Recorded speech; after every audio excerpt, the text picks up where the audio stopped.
தொழில்கள் வளர வேண்டும், தொழிலாளர்கள் வாழ வேண்டும்.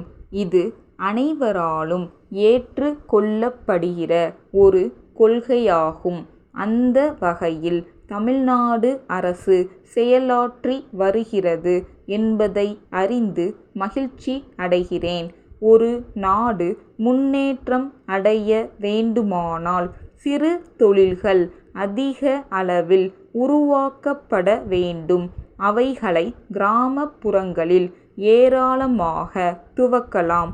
அதன் மூலம் வேலை வாய்ப்பையும் அதிகரிக்க முடியும். குடிசைத் தொழில்கள், கைத்தறி, துணி நெய்தல் போன்ற தொழில்களை கிராமப்புறங்களிலே ஊக்குவிப்பதன் மூலம் நாட்டின் வளர்ச்சி நகர்ப்புறங்களில் குவியாமல் பரவிட இயலும் என்பதை நான் இங்கே தெரிவிக்க கடமைப்பட்டிருக்கிறேன். தமிழ்நாட்டில் தொழில் வளர்ச்சியின் வேகம் குறைந்து விட்டதாக என்னிடத்தில் சிலர் குறை கூறினார்கள். அதற்கு ஆதாரமாக அவர்கள் புள்ளி விவரங்கள் எதையும் அளிக்கவில்லை. அண்மை காலத்தில் மின்சக்தி, நிலக்கரி, இரும்பு போன்ற இன்றியமையா பொருட்களில் தட்டுப்பாடு இருந்த காரணத்தால் பல தொழில்கள் பாதிக்கப்பட்டன. இத்தகைய மூலப்பொருட்களின் பற்றாக்குறையை போக்க தகுந்த நடவடிக்கைகளை மேற்கொள்வேன் என்கிற உறுதியை நான் அளிக்கிறேன். கல்வி கொள்கையை பொறுத்தவரையில் ஒரு தேசிய கண்ணோட்டம் தேவை என்கிற கருத்தை நான் அடிக்கடி வலியுறுத்தி வருகிறேன். பல்வேறு மொழி பேசும் இந்திய மக்களிடையே ஒற்றுமை உணர்வு மேலோங்கிட வேண்டுமானால் எல்லா மாநில மொழிகளும் பயிலுவதற்கான வசதி வாய்ப்புகள் ஏற்படுத்தியாக வேண்டும். அதற்கான நடவடிக்கைகளை மேற்கொள்ள மாநில அரசுகள் முன்வர வேண்டும் என்கிற வேண்டுகோளை இங்கே எடுத்து சொல்வது என் கடமையென கருதுகிறேன்.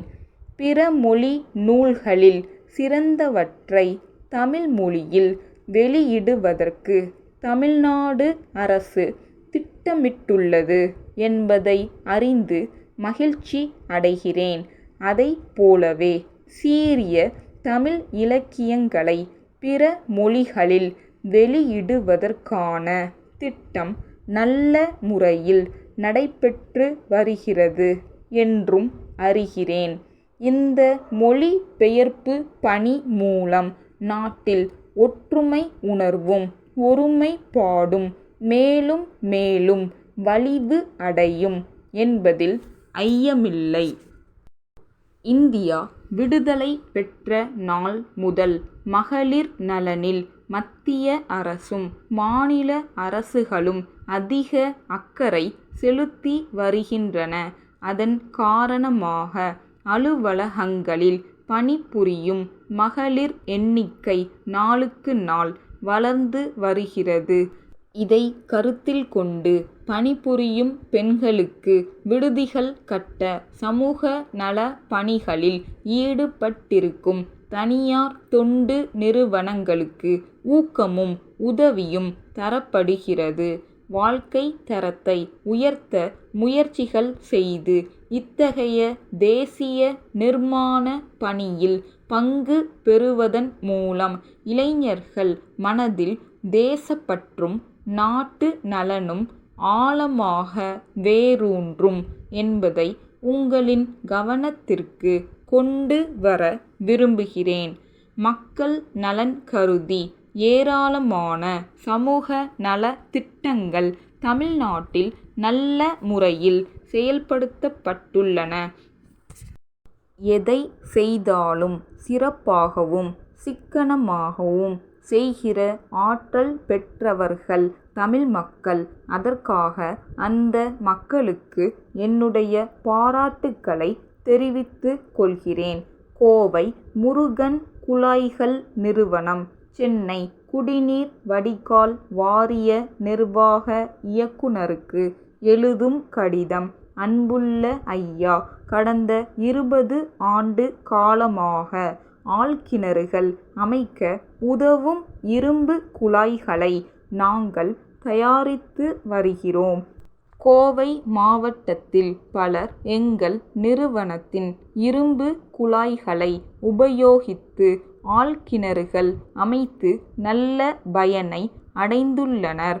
குழாய்கள் மிகவும் தரமானதாகவும் நீண்ட நாட்களுக்கு உறுதியாக விளங்கும் தன்மை பெற்றவையாகவும் உள்ளன.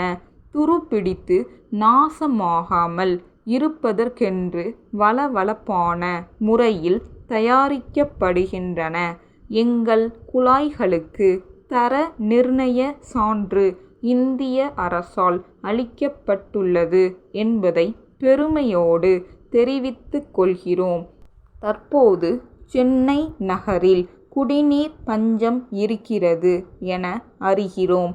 இப்பிரச்சனையை வெற்றிகரமாக சமாளிக்க ஒவ்வொரு மாநகராட்சி வட்ட பகுதிக்கும் 100 ஆழ்கிணறுகள் என்கிற திட்டத்தில் கிட்டத்தட்ட 10,000 ஆழ்கிணறுகள் அமைப்பதாக முடிவு செய்து இருப்பதாக அறிகிறோம்.